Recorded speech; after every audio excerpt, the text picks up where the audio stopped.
আমরা তাদেরকে বলতে চাই, শিবির কোন কচুরি পাতার মধ্যে ভাসি আসে না।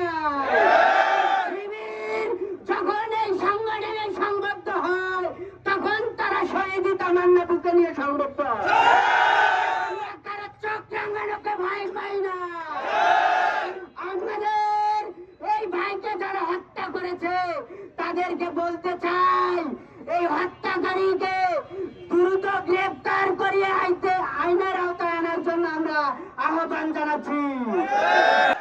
আমরা আজকে প্রশাসনকে বলিয়ে দিতে চাই, আমাদের ভাইয়ের হত্যাকারীদের মধ্যে কেবলমাত্র 3 জনকে গ্রেফতার করা হয়েছে, বাকিদেরকে এখন পর্যন্ত গ্রেফতার করা হলো না কেন?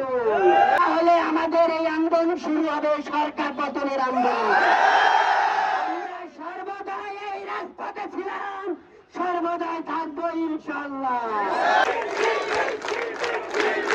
প্রান্তে রক্ত ঝরে এবার আমরা তীব্র গণ আন্দোলন করে তুলবো ইনশাআল্লাহ। 24 পরবর্তী সময়ে বাংলাদেশে যদি আবার কেউ এই আন্দোলন দেখাতে চান, যদি আবার খুনের রাজত্ব কায়েম করতে চান, যদি আবার খুনের রাজ্য কায়েম করতে চান, তোমাদের মামু বাড়ি দিল্লিতে বানানো হবে। যদি আবার বাড়াবাড়ি দেখাতে চান, যদি বাড়াবাড়ি করেন, তোমাদের অস্তিত্ব বাংলাদেশ থেকে বিলীন হয়ে যাবে। 24-এর আগে যেমন স্বৈরাচার বাংলাদেশকে একটু অকার্যকর বাংলাদেশে পরিণত করতে চেয়েছিলেন, জামাত শিবিরকে নিষিদ্ধ করেছিলেন, জামাত শিবিরকে নিষিদ্ধ করার মধ্য দিয়ে 4 দিনও ক্ষমতায় থাকতে পারেন না, তারা বিদায় হয়েছে।